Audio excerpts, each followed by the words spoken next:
Bonjour à tous et à toutes, ici Nicolas de Montréal. On est jeudi et c'est la fin de la semaine pour moi.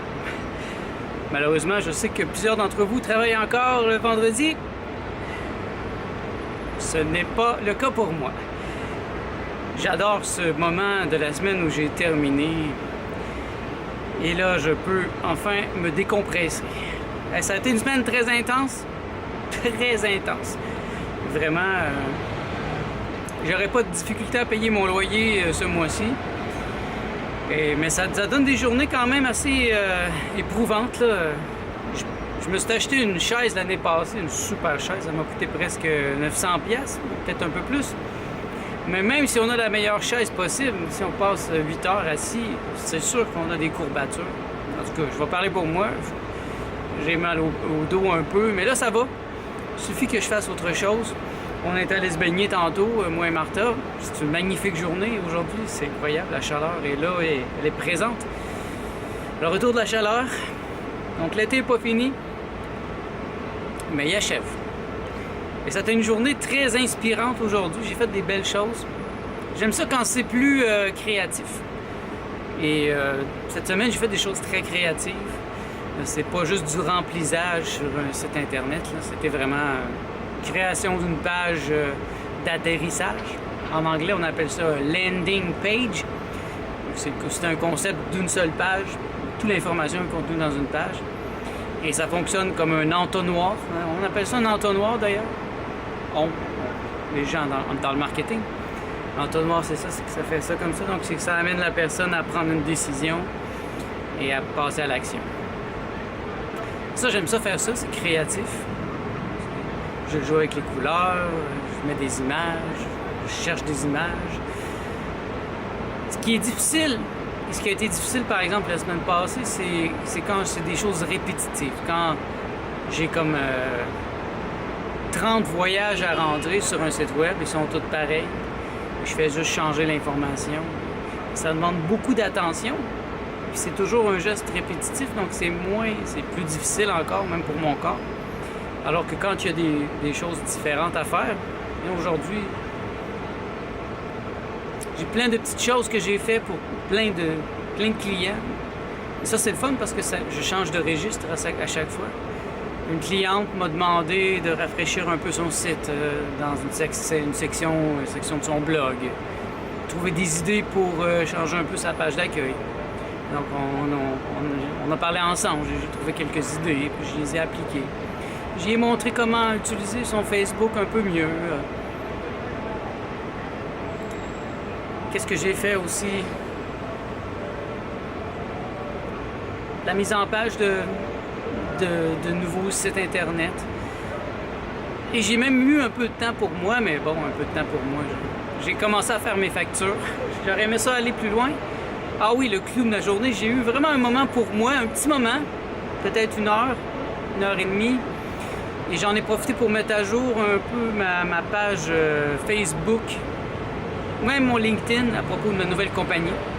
J'avais un site, une page champion web sur Facebook. J'étais pas très actif sur cette page-là. Et aujourd'hui, je l'ai changé pour Studio Nico.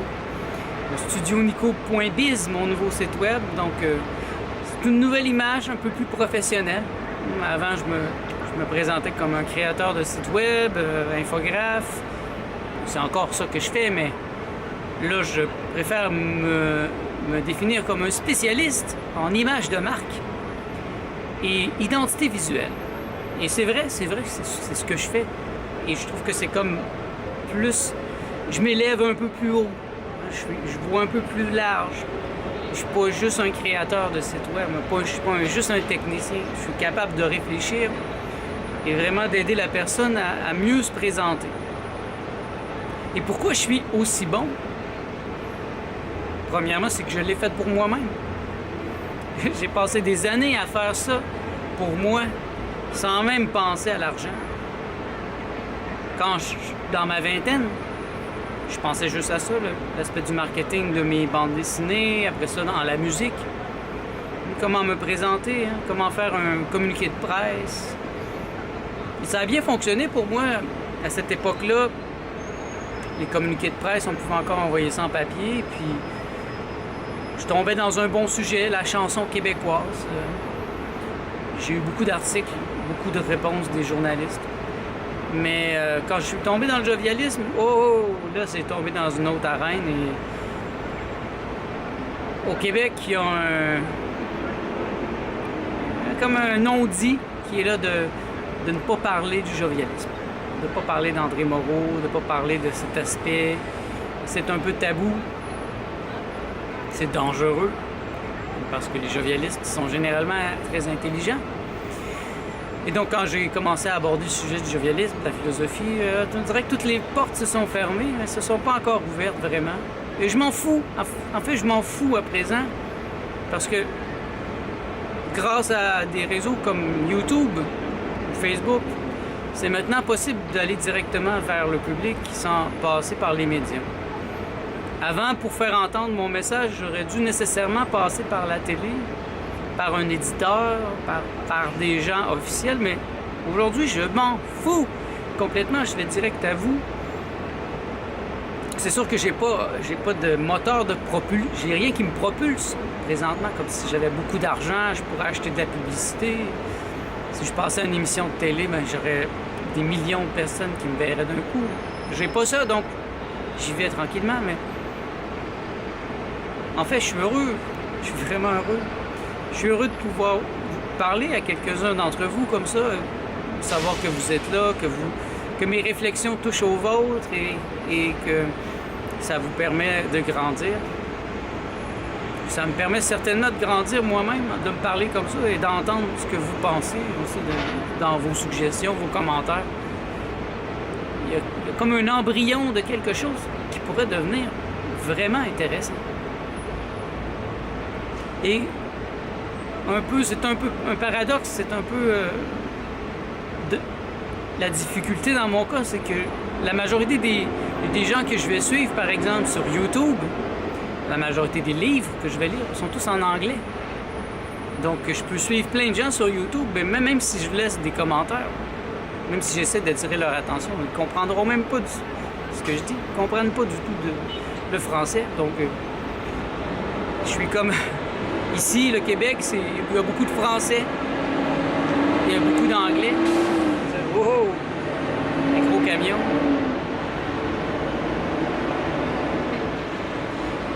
Il y a beaucoup d'anglais ici en Amérique du Nord. Et puis ce genre-là ne sont pas réceptifs à mon français. Donc je suis comme un peu pris au piège. Il y a bien quelques-uns d'entre vous en Europe qui m'écoutent. Et ça me fait plaisir de savoir que je touche des gens à l'autre bout de la planète. Et ici, franchement, le Québec, c'est un genre de gros village. Ici, il faut faire comme tout le monde. Il faut suivre la voie. Sinon, tu te fais couper la tête. Sinon, tu te fais ignorer. Sinon, tu n'es pas invité nulle part.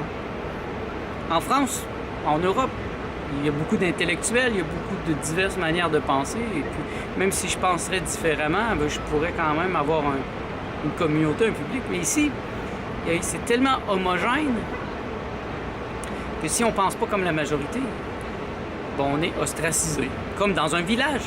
C'est un gros village. À l'époque de mes parents, qui vivaient dans un village, si tu n'allais pas à l'église, si tu étais gay, peu importe, tu étais mis hors du village, tu étais ostracisé. Et bon, ça signifiait pas la mort à ce moment-là. Si on remonte plus loin, ou si on va dans des tribus, dans la jungle, ben, être ostracisé, ça veut souvent dire la mort, ne pas avoir la communauté. Puis je me sens un peu ostracisé quand même. J'ai quand même été très loin avec le jovialisme. J'ai brandi le flambeau du jovialisme dans les médias ici. Jamais j'ai reçu rien J'ai reçu aucun support.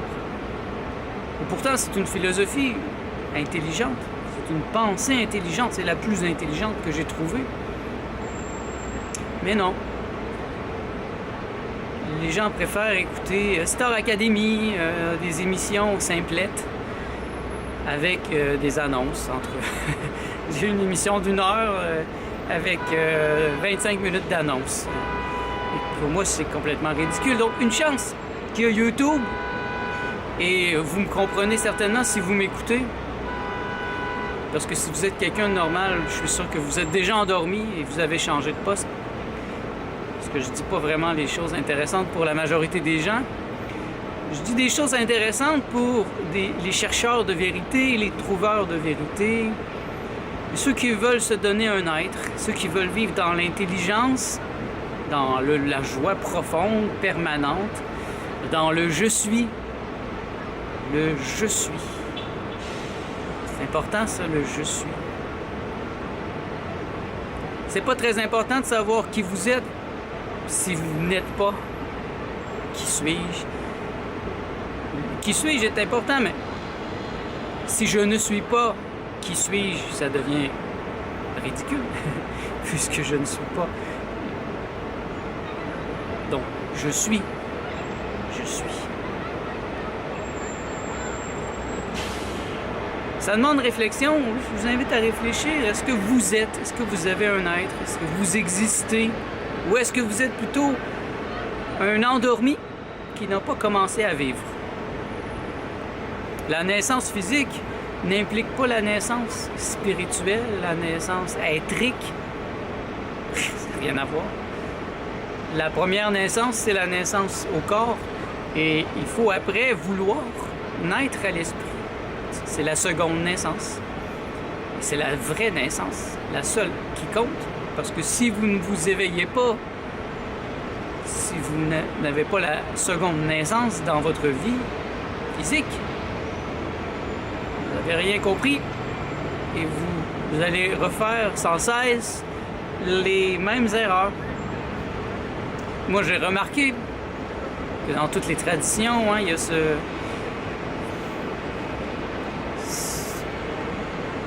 dicton,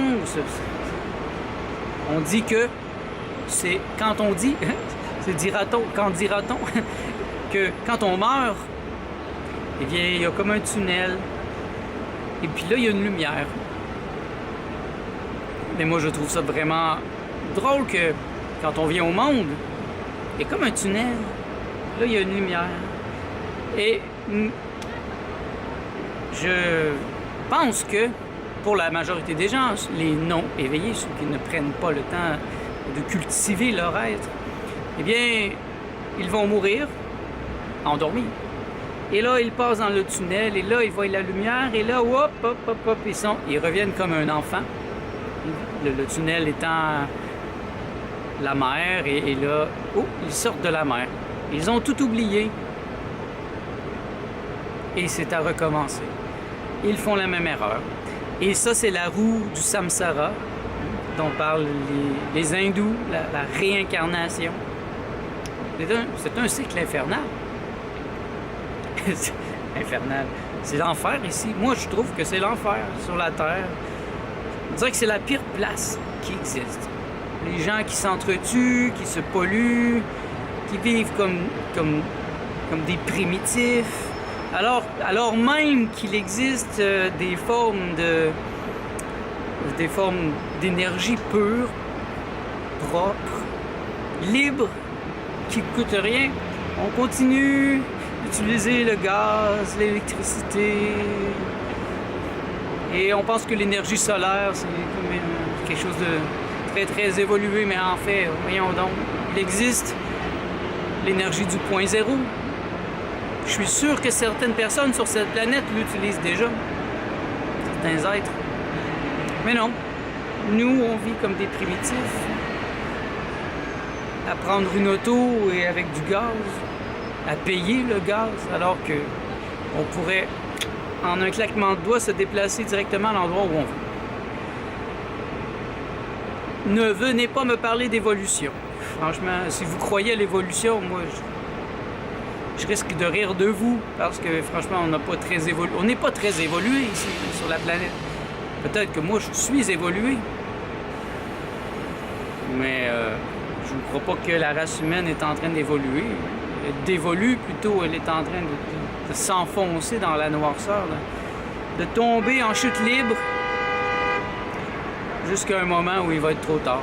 Il va être trop tard. Trop tard seulement pour les humains, parce que même si les humains s'autodétruisent sur cette planète, les insectes vont continuer à survivre, à vivre, les plantes vont continuer à renaître, et ce n'est pas si grave que ça, en fait. Les quelques-uns d'entre nous qui sont éveillés vont se transférer dans une autre réalité, dans un autre plan. Hein? Je suis pas pessimiste, je suis plutôt réaliste. Je regarde le monde tel qu'il est. Surtout maintenant, je regarde le monde d'une perspective beaucoup plus vaste que jamais. Et je peux pas ne pas le remarquer. Ça fait mal. Mais ça me dérange de moins en moins. Et c'est un paradoxe. Ça fait de plus en plus mal de voir le monde, de le sentir comme ça, en chute libre, mais ça me dérange de moins en moins parce que je suis de plus en plus vaste. Et c'est ça, c'est comme jeter de l'encre dans l'océan. L'encre ne va pas salir l'océan, elle va se diluer. Donc je laisse cette douleur se diluer et je continue d'être. Je danse sur le toit de moi-même, sur mon propre toit, sur l'extrémité de ce que je suis, et cette extrémité est aussi toutes les parties. C'est un paradoxe. J'ai une belle inspiration aujourd'hui, j'aime ça. Demain, on s'en va voir ma famille à Québec, donc j'aurai peu de temps en matinée pour travailler un peu sur mes projets. On va être un peu bousculé et on part tout de suite pour Québec. Et c'est un peu la coupure avant de revenir pour aller acheter des fruits. On pense acheter tout de suite des fruits en revenant puisqu'on va avoir loué une auto, donc on va aller chez Guetta Bono dimanche soir. On va se ramener des beaux fruits, des légumes, et là on va commencer la cure de jeûne, la cure de jus la semaine prochaine. Ça va être excitant, c'est excitant. J'ai bien hâte, et j'ai bien hâte de voir si certains d'entre vous vont commencer aussi. Parce que les derniers coups, ça l'a inspiré des gens. Quand j'ai fait un 40 jours sans manger, j'ai quelques-uns d'entre vous qui ont tenté la chance. 2 jours, 3 jours, 5 jours. Et ça, moi, je trouve que c'est quelque chose. Brisez votre routine et ça va vous aider à réfléchir sur vos habitudes. C'est évident. Même 24 heures sans manger, c'est évident que ça change la perspective. Donc, j'en reste ici aujourd'hui. Je vous laisse à vos propres réflexions et je vous remercie d'être à l'écoute de mes tergiversations. On se revoit dans le prochain vlog. À bientôt.